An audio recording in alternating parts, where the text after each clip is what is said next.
This episode is dedicated to the memory of Zach Hollywood, a bright young talent and an even brighter young man whose future was tragically cut short when he passed away back in 2017. Zach and who he was as a person and the work that he did both on and off the court has helped to inspire many, including our guest today, Trey Moses. And we just want to thank Trey for coming on and sharing his experiences and the work he's done in Zach's memory, and remind all of our listeners to come join us in overcoming the stigma surrounding mental health, to be open about their own experiences, to seek help when they need it, and to always check up on and show love for those around them. Zach, you will always be remembered. Welcome, everybody, to a new episode of No Cap, the podcast. Today, we are joined by a very special guest. Joining us, former Division I standout at Ball State University, holding the school record in games played, second all-time leader in blocked shots, second highest assist total in Ball State history for a non-guard, and an over 1,000 point scorer, as well as the recipient of the 2020 NCAA Inspiration Award. Here with us today is Trey Moses. Trey, how are you doing? I'm doing good. How are you guys? Good, man. Good. Thank you. So, Trey, I want to start off by asking you, I know you currently play over in Portugal professionally. What does a day in the life of Trey Moses look like right now, currently with all this COVID madness going on? Has it affected your season in any way? It hasn't. I mean, we've had like one game, or we had like a weekend get postponed. But besides that, we haven't had any real issues with anything. Stores closing down earlier than usual, or some businesses closing, but besides that, nothing really. But day in the life of me is just really just our busiest day would be 2 practices, and so wake up, go to practice, grab lunch, take a nap, go to practice, come home, play Call of Duty, and do it all again the next day. Yeah. I know you were playing before in Bulgaria as well. So what's that experience been like going overseas since you graduated college? Like, how's that been for you the last couple of years? It's definitely a blessing. It's just one of those things where at times it can be tough, and being away from family. I miss all the major holidays, so Thanksgiving, Christmas. Last year I missed my birthday being home. So Easter. So there's just a lot of like family moments that you miss, and for me, everyone's getting older, so my grandma passed this year, or last year, which wasn't overseas, or actually I was in Australia when that happened. So it was like you have these tough moments that at times you wish you were with family and things like that, but I kind of have to remember why I'm doing what I'm doing and stuff like that. But it's definitely a blessing getting to meet new people and meet the fans, and it was awesome last year getting to play in front of fans too. So I'm kind of excited to get that chance again, hopefully one day soon.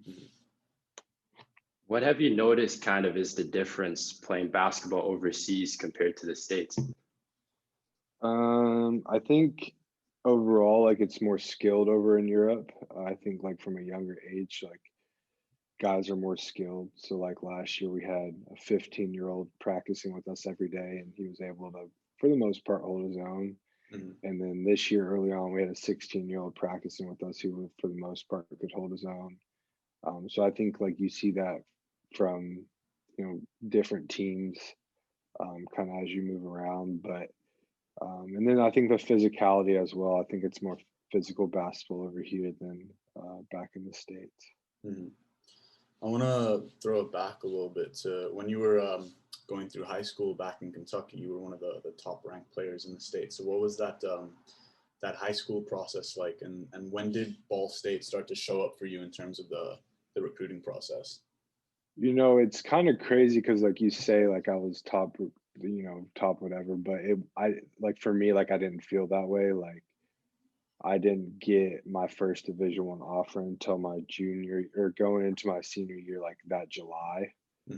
So I had gone through like 3.5 years, whatever it was, without much recruiting and not really getting noticed, and not on the best AU teams, and teams kind of not really wanting to take a chance on me.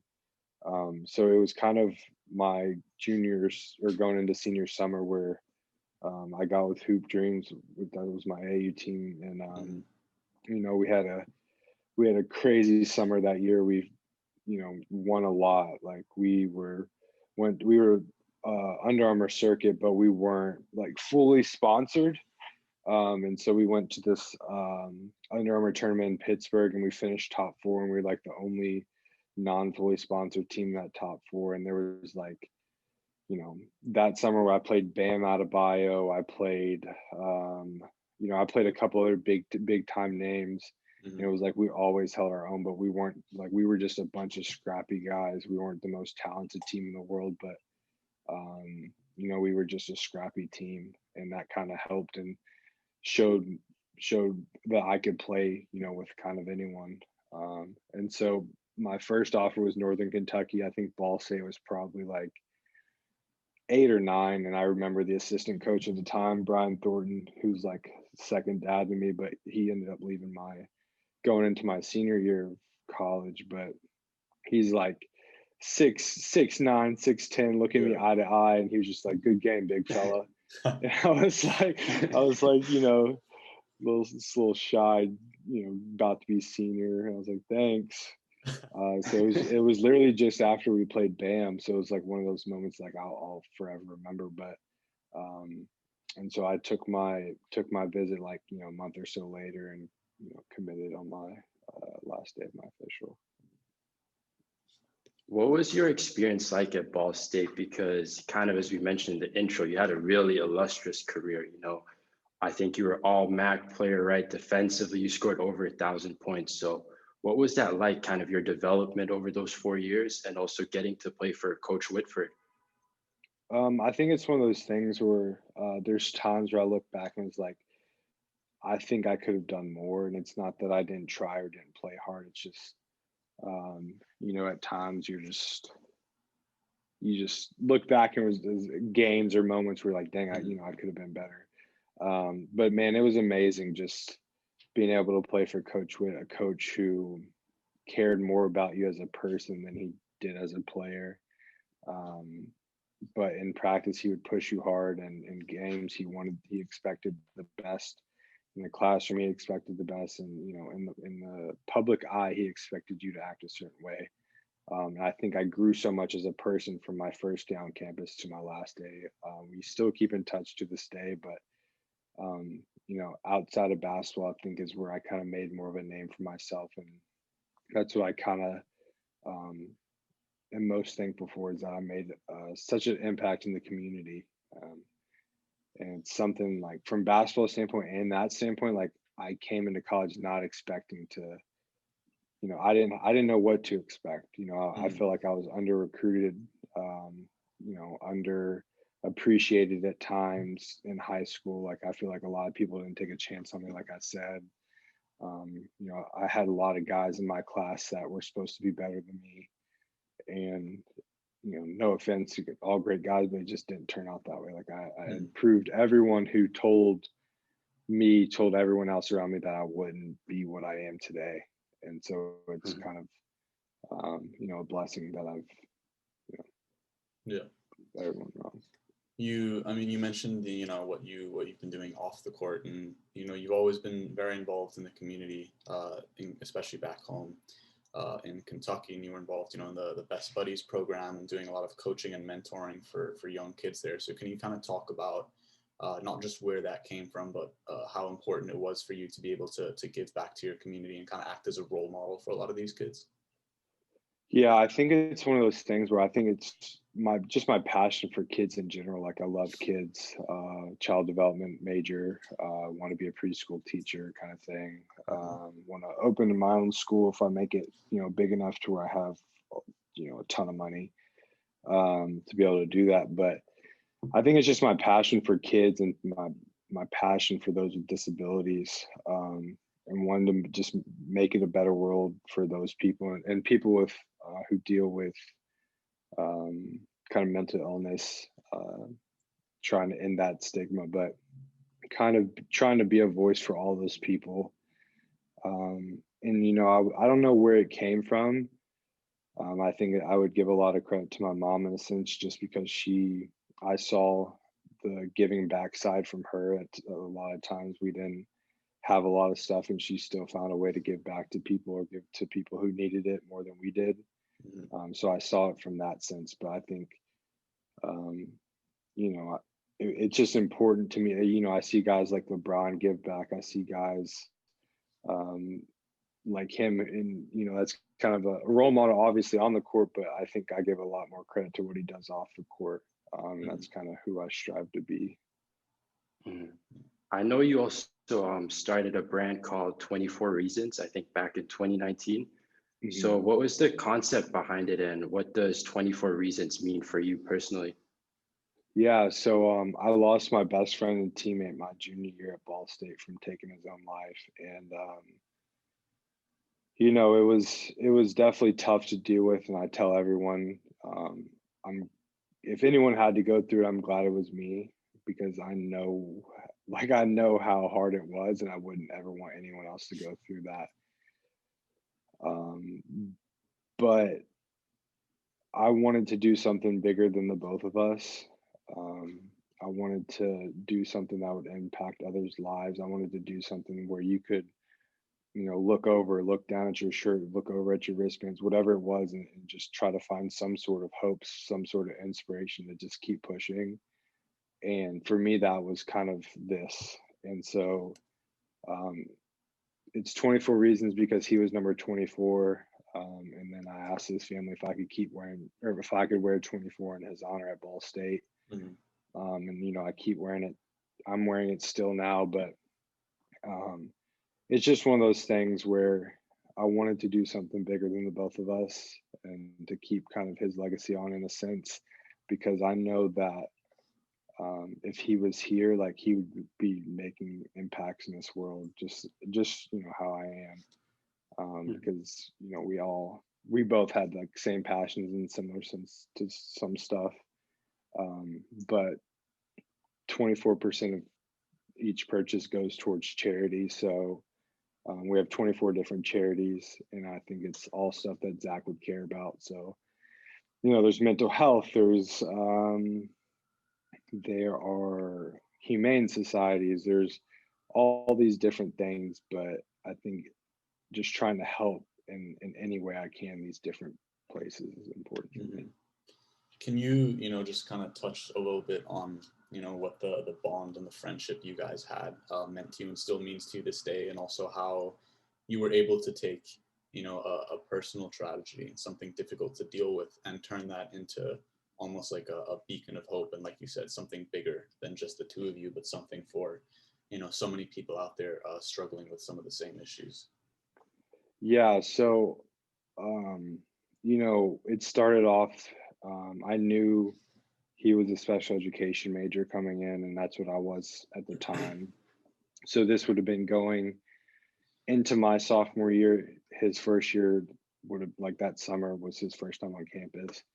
And I actually took him back home, and because I used to run, or I still do, but I run basketball camps for different Down syndrome organizations. And so I took him back home to help me. And it was one of those things where, like, I saw his passion for those with disabilities. I saw how much it meant to him. I saw how, like, carefree he was. Like, there was nothing else in the world going on but him wanting to help those that needed his help that day. And we just had like a killer weekend. It was so much fun. He met my fam and stuff, and my family loved him as their own, just like my mom's always been that way. And so it was just one of those things where we had so many different bonds, from that to kind of what we both wanted to do in the grand scheme of things, to music, to just video games. We just had so many different passions that were similar,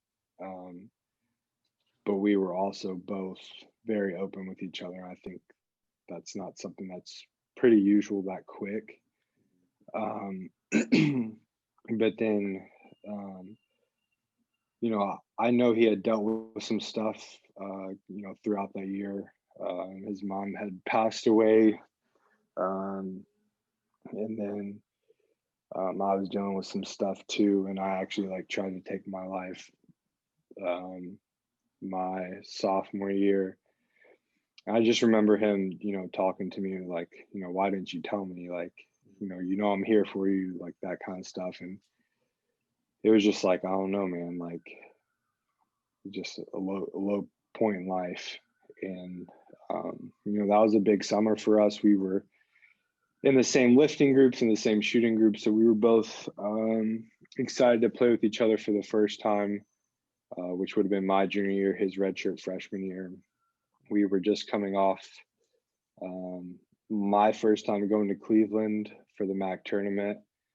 So we had him coming in. We had some transfers coming in ready to play. So we were gonna have like a super big year. Then August 21st is my birthday, so I had some friends over, to hang out and stuff. And I just remember looking over like, man, like he looks so happy. He genuinely, like, this is the happiest I've ever seen him.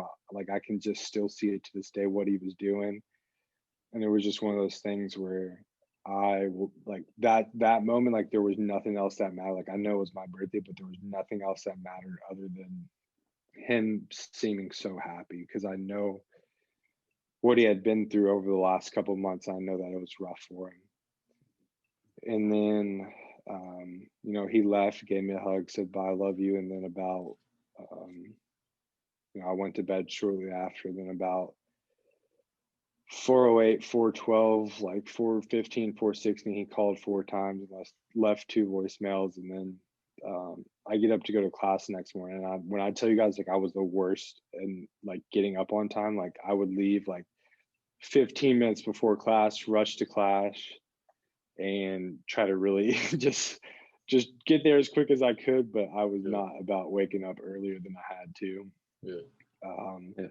But I was like texting him back and calling him back. I hadn't listened to the voicemails yet, but it was just one of those things where it was like, okay, it's early still, like maybe he doesn't have class today. We had our first team meeting that day at 1. And so after my second class, it was like, 11:50, and I was like, dang, I still hadn't heard from him. So I'm walking back to the gym and I see our teammate, who's also his roommate, Kyle. I was like, have you heard from Zach? And he's like, no. I was like, do you care to take me over there, check up on him? And so I go into his room and, he had shot himself. And so, it was a tough moment, like it really was. I remember everything from that day. Like I can, remember the scene, and it's just one of those things where I could have been quiet about what I went through. I could have just kept it all in. I could have not, I'm not going to say hid, because I don't think that's a good word, but I'm going to use it. But I could have hid everything. Mm-hmm. But for me, I know there's so many people out there who've gone through similar stories, or have lost someone to taking their own life, or who have lost someone in general. And so I think it was in the world's best interest for me to open up about what I've been through, and to try to just be there for other people, and to try to be a voice for other people. I've had numerous people who will message me and say, like, your story means a lot to me. Like, I just lost so-and-so, or like, I lost someone to taking their own life. And you just kind of never, like, you just never realize. I had never heard of someone taking their own life until Zach. Mm-hmm. And although I had tried, and although I had my own struggles, like I had never heard of it. But to come out about my story and what I'm dealing with, and I had come out before about everything I was going through. Mm-hmm. I was very open my freshman and sophomore year about everything, but after that, to just hear how many other people have kind of gone through similar stuff, it was like, I feel like this was my purpose, was just to help other people out with my story, because it's so easy for me. It would have been so easy for me to just hide in a shell. And at times I get, a little more emotional than others. And at times I get, I struggle myself, but if anyone ever reaches out to me, I drop everything and help. And I feel like that's why God put me on this earth, is to, be a helper for others. Something I really admire about you, what you were just talking about, is how you kind of turned that pain from Zach's passing and kind of converted it into motivating and inspiring others. And throughout that process, what were some outlets that you had at Ball State? People maybe in your corner that helped you throughout that time. I would say I got back into counseling, which was a big one. I ended up seeing my counselor literally from, probably September until I graduated the following May, or 2 Mays in 2019 when I graduated. And so, like, we literally both cried leaving each other. It was one of those things where, like, that was my counselor, but I also felt like she was a part of me in a sense. Like, we were just so close, and she helped me so in so many different ways. Also just the team, we got so much closer over those next 2 years, although we didn't reach the goals that we wanted to reach. And I hate that it took tragedy to bring us closer. Like, we got closer. We didn't take anyone for granted. I give a lot of credit to Coach Witt. I don't know many coaches that could have stayed as strong as he did even to today. And truly been there for us the way he was. He was calling and texting me every day, even, if at times it was annoying, I felt like, but I knew it was coming from a place of care. And I love him more than anything, more than he'll ever know. And, it's one of those things where, he's definitely a father figure for a lot of players. Friends, I had like a great group of friends. I give them so much credit, because I know there was a lot of times where I struggled, and I was able to lean on them a ton. And then most importantly, God. Like, there was a lot of people who were reaching out all over the country after that, and a lot of different ministries on campus. And then for some reason, I was just like blowing them off. But for some reason, this girl was like, "Hey, like, I have a guy you should meet with." And so I met with him, and like, we're like best friends now. Like, we meet like once a week. Like, I was literally just with him or virtually with him on Wednesday.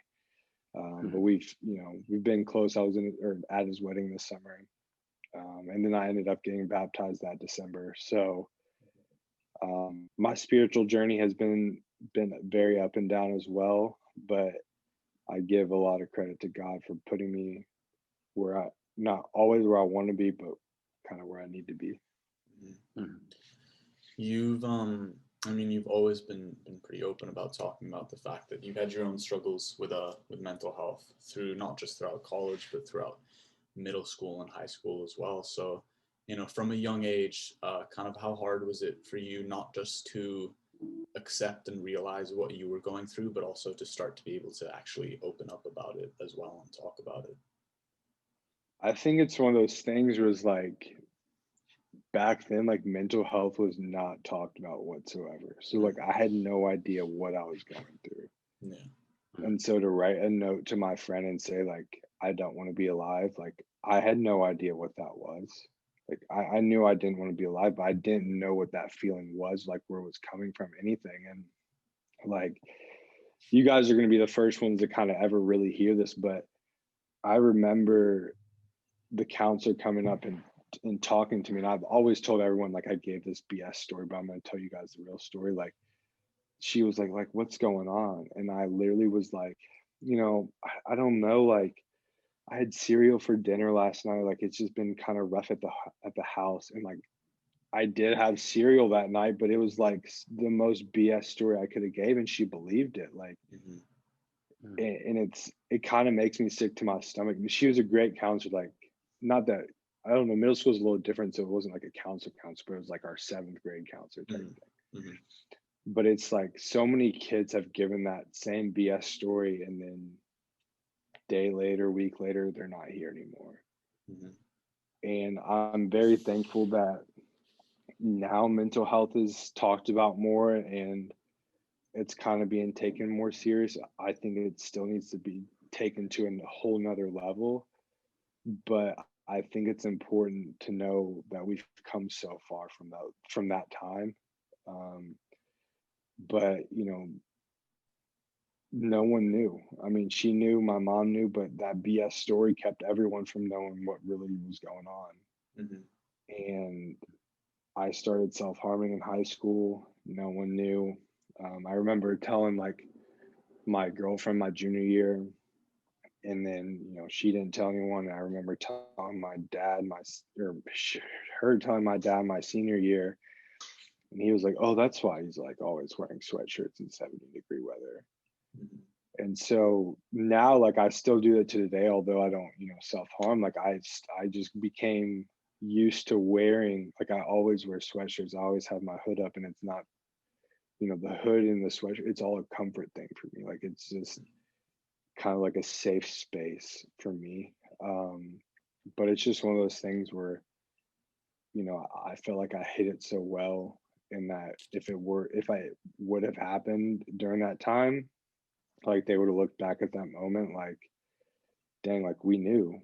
But it's like so many people wouldn't have ever, they would have, kind of how we are at times, where when we know someone who has, and it's just like, man, we had no idea, we didn't know the signs or anything, but like, there's someone that knows the signs, I feel like. Mhm. I feel like as an athlete, especially, there's always like this stigma, especially kind of in basketball, that you have to be tough, that you can't really show any emotions or weaknesses. And being a basketball player for you, kind of, was that difficult at the same time as well, trying to overcome those stigmas? And as an athlete, having to kind of be quiet and not really being able to portray your emotions or being able to speak about them openly as well. Yeah. Not Uh, just to like add on to that, not just as an athlete, but I feel like as a man in general, having to address that stigma Yeah. surrounding all that. yeah, I definitely would say high school, middle school was very tough, because I was obviously like one of the bigger guys in school most times, and dealt with a lot of that. But once I got to college, I was like, I I remember we had someone come up and talk to us, not talk to us, but she gave us like this questionnaire from the on-campus counseling center.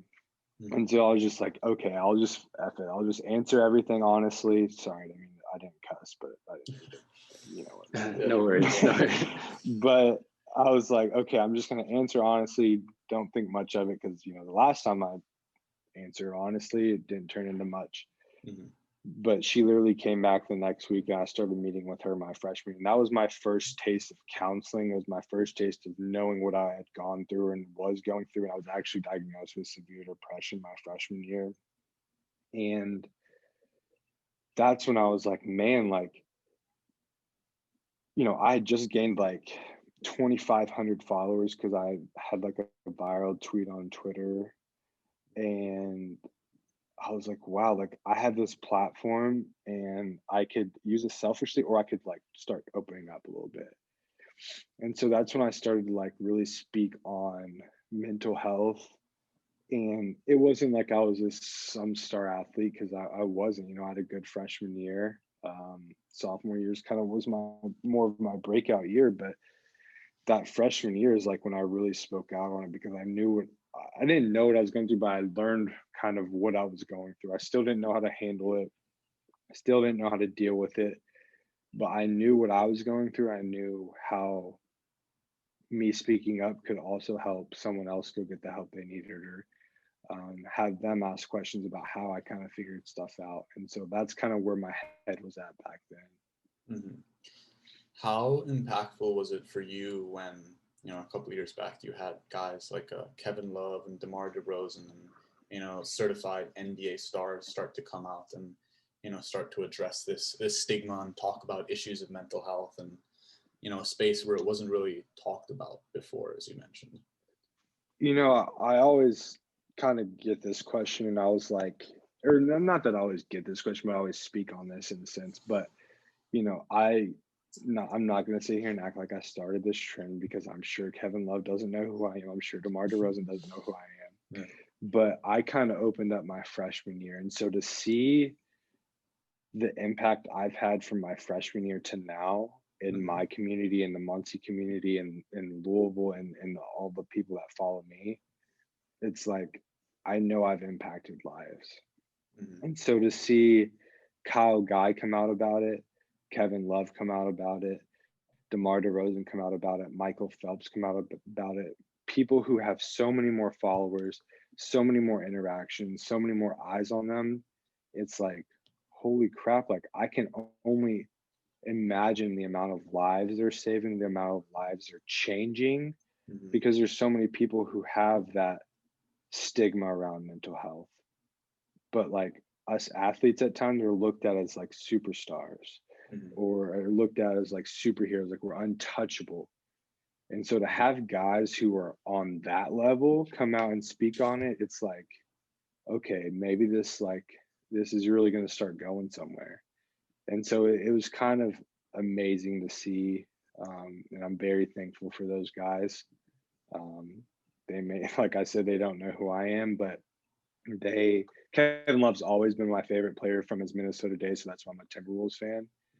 But DeMar DeRozan really gained a fan in me.